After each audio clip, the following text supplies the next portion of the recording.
Regjisorja Jona Hasia, me një eksperiencë disa vjeçare si regjisore dhe drejtore artistike në disa nga mediat më të rëndësishme shqiptare, vjen në këtë rrëfim për eksperiencën e saj në Kinë. Ajo ka vizituar Kinën 2 herë, në vitin 2018 dhe së fundi këtë vit, ku ka realizuar dhe një dokumentar, Kina, gjëra që ndoshta nuk i dini.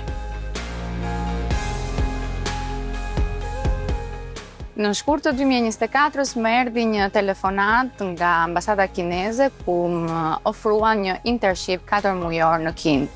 Për shkak të angazhimeve të mia, internshipin e pranova 2 muaj dhe në fakt një nga gjëra që unë jam bërë pishman është që nuk shkova 4 muaj, sepse kjo eksperiencë imja në Kinë prej 2 muajsh ka qenë e jashtëzakonshme. Mbërritja në Pekin në fillim të majit të 2024-s ishte mahnitse. Ajo çfarë unë kam përjetuar do t'ja uroja vërtet çdo kolegu tim.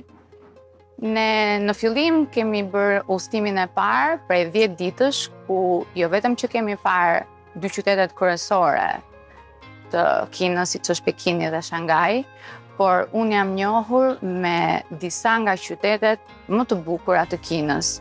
Duke filluar nga Shenzhen, ku dekada e fundit e tij prej një qyteti shumë të thjeshtë, ka arritur sot të jetë një nga qytetet me influencën më të madhe teknologjike në Kinë dhe jo vetëm.